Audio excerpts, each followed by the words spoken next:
Well, Chris, you didn't get the result, but creditable performance this evening. Yeah, I thought for large spells we pressed them quite high and we made it difficult for them. It's just unfortunate we couldn't get that goal because I thought we created a lot of good chances. Yeah, just quite a horrible start, Scott, in many respects, just a deflected goal early on, but you recovered quickly. Yeah, I thought in the first 10-15 minutes I thought we showed them far too much respect in terms of how we set about to go and press, and then after that we adapted really well and we started to take control of the game, and obviously we looked the better side. But as I say, it was just unfortunate that we didn't get a goal whenever we were on top, but as I say, it was probably an entertaining night to watch on the telly. Yeah, it was an anxious opening 20 minutes or so, wasn't it? It felt like you just grew in confidence as the game went on. Yeah, exactly. It's Barcelona, they're a top class team, and it's going to be difficult to get the ball, and they're going to have patches where they have the ball, and you know it's not as easy as go out and press like mayhem and not recover the ball. But I thought after that we did so well, and it was a credit to all the boys for how they performed tonight. Saw that change in tempo. You're much more aggressive, and that carried on after half time. Yeah, it did. I think we had a little spell in the first half where we went after them, and then we started to look a little bit nervy. But then I think right from half time we got at them and we really pressed them, and to be honest, we caused them so many problems. Just not enough clear-cut chances there, Scott, though, was there? No, as I say, against Wolves as well, we had a lot of chances, but we just have to do a little bit more in front of goal, and that's up to the whole team to create more chances, to score more goals and be more together as a group as well. So we're working on that, but obviously we've got a big second leg to go, and as I say, it's only half time, so it's important that we work hard and we get it right. How did you feel you did with Lionel Messi? Bring it on, you said. Yeah, I think the whole team, to be fair, I think we nullified them. I think especially in that first half, even though they scored, I think there was only one other shot that David had to make a save, and you know, I thought as a team we stuck to our game plan and we just missed that goal. A little thump you gave him didn't do any harm either. No, accidental, obviously. Yeah. I think we was right on the front foot. I think we knew we had to bring that intensity to the game that they're not used to every week, and you know, I thought we've got a lot to play for in the second leg. The manager asked you to be streetwise because they're going to trick you into a yellow card. You seem to be very unlucky with your yellow card with Suarez. Yeah, I think it was a good battle, but yeah, I thought that out of all the challenges, that was probably the softest. Still in it, Scott? Obviously you are. Yeah, for sure. Manchester United can never write us off, and they've got some top-class players as well, but so do we, and we're going to showcase that in the second leg at the new camp. Thanks, gentlemen. Thank you very much. Yeah, he was impressive in his interview as he was on the field of play, Scott McTominay. We'll come to him in more detail a little bit later on. Where does it say Manchester United are at the moment? You know, they seem to be satisfied in a game at home where they didn't get a shot on target. Yeah, I just think before the game they would have said be within touching distance for the second leg, and I think in Champions League football sometimes this first leg is a cagey affair, and today was very much that, and both teams lacked any real quality other than in the final third, other than the goal that was scored from Messi. So and I think that was down to maybe nerves as well, managing the occasion. But I think that McTominay spoke very well there, and that they did try to press them. As Chris said, they were on the front foot. They showed an intensity. They wanted to up the tempo to take Barca out of their comfort zone. But after you do that, then it's about being composed and being able to create chances and having the quality and being clinical when you do get your chances. And Manchester United wasn't that, but so the same will be said about Barcelona. They had one chance and they scored. Well, it's a long time ago, that goal. Let's remind ourselves how it came about. Of course, it was VAR that intervened. I mean, the movement here from Messi is just exquisite. He sucks Shaw out of the position. I think Lindelof, I mean, he should be covering as the middle centre-half.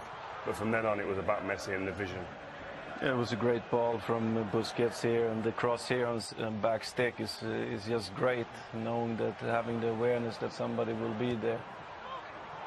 Well, that was clear and obvious error, I think. Well, VAR, they got that one.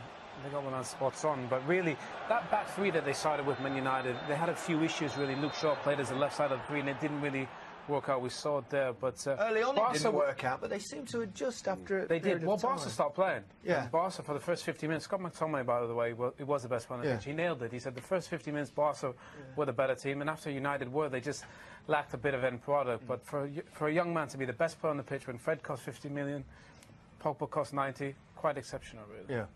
Henrik, at times, you know, United did press, they caused Barcelona problems, but the final pass, wasn't it, that was missing, that final bit of quality? They were in good positions at some points here in these games, but I just felt that they were stressed out when the pass was going and the accuracy wasn't there. And I mean, sometimes, yeah, you want to get it as quick as possible into the box, but sometimes it's good to rest with the ball, because we see that the possession, Barcelona had a lot of possession in this game, and sometimes it's good for a team to just rest with the ball as well, and maybe from there create something. And this is what you like, the pressure there. That's great. But then once you get beyond that, it's about then starting to have the composure to create chances. There was a foul, but here you get up here, you can play the extra pass sometimes, and you can get the ball wide, drag teams out. They didn't really shift this Barcelona team across the pitch at all, retaining possession at all, and that would have been a disappointing part. Yeah, no shots on target, but these were the probably the best opportunities to hit the target that they had, Henrik. Yeah, I mean, he got to put it at least on target from there. I mean, he sees the ball all the way. Is not a defender close to him, and yeah, head it downwards. That's the first thing you learn when you head the ball and you want to score. Good play there from McTominay. Great, he was great all day today. But you get in them positions there, and you want to put the keeper under pressure, and you want to hit the target. I mean, that's not an easy chance, but you'd expect Rashford, a man of his quality, maybe to put it into the ground and hit the target. Yeah, normally he would put that on target. I don't know why he didn't do that tonight, but I mean, it's coming straight at him. There's nobody near him. Just focus on the ball and make sure you hit the target. Yeah, Barcelona unkempt tonight, weren't they? Kind of untidy in their play, giving it away a lot of times that you don't see very often. Normally they're very good in possession. Well, at times they were keeping it, but... Well, they're really comfortable in La Liga, 11 points clear, let's go in a second, but they won't scare anyone playing like this. I mean, Busquets, we were all saying, we've never seen him give away that many balls in possession. You know, it wasn't only that, with Piqué there as well. He gets back in and clears it, but I think if you're Liverpool or someone, you know, this Barca team won't scare you. They look like they're an aging team at the moment. I mean, they've got Messi, so they're always going to have a chance because of his greatness, but they don't look at a team who are physically capable of being able to deal with teams that are going to put them under pressure. They didn't even look for the second goal, really, did they? They just kept the ball. They had loads of possession, but they didn't really seem to want to go anywhere with it, which was... I got the feeling that we're just happy by the goal away from home. And yes, well, we keep it here nice and calm. I'd love to see, I don't know about you, but I'd love to see an experiment even, just for one season where they get rid of the away goal rule, because I just think home legs, first legs, just, I don't know, just everyone's a little bit cautious, fear of giving an away goal or two. And then if you get an away goal, then, whoa, that's it. Well, you're right, Barca they scored that away goal and they set up. But the good thing for United is, you know, they lost that first game here against PSG 2-0. So they've been there and done it. They can find a way, but you just expect Barca to play better in that second leg. Rio, the big positive for Manchester United was the performance, we feel, of Scott McTominay. Yeah, I thought he was great there. He grew into the game, and I think he's grown in stature as we see him. I keep mentioning the PSG game because there was no expectations of him, the young and experienced players, to do well. But today, I thought his energy, his intensity, he was the catalyst for a lot of the good stuff that happened. Won a lot of balls back and then give the ball simple and efficiently to other players. And I just think that there's sometimes performances that really do make you grow in stature and believe that you are a part of the first team. Young lads come into the team and it takes a performance or two for them to feel comfortable in the surroundings, and I think the PSG game and now this one will really do that, and I think he'll be respected as well even more by... You're right, Rio. That solidified him as a Manchester United regular. Defining moment. That's a defining moment for a young man against a Barcelona team.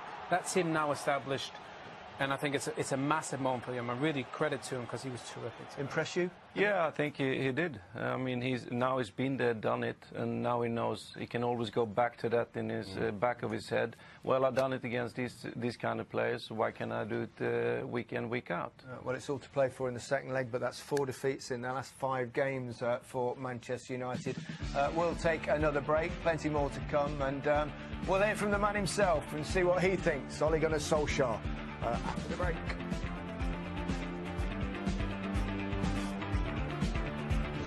Ollie, how do you read that performance?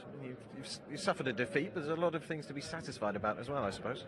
Yeah, of course, there's pluses and negatives. I thought we started sloppy and a bit nervous on the ball. We didn't really get the pressure on them. But after their goal, we settled a bit, and I thought we played well. We had some very good performances of some individuals as well in midfield there. I thought they did really well.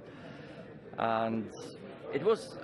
At times we felt like a proper Man United team. You know, the crowd was behind us. We got wide. We got crosses in the box, and sometimes those crosses end up with a header on goal, and sometimes you miss them. It looked like nerves in those opening exchanges. I mean, it was cruel to suffer the away goal with a deflection off Luke Shaw, but it felt like the team was anxious early on. Yeah, we didn't start great, but great goal, great movements by Messi and Suarez, I have to say, and then they're a little bit fortunate that it comes off Luke and it changes direction. So of course that's a blow, but I thought we settled well. I think you could see straight away when they scored, the team gathered together and like, let's stay in this game, not like PSG now that we go and get another goal behind. So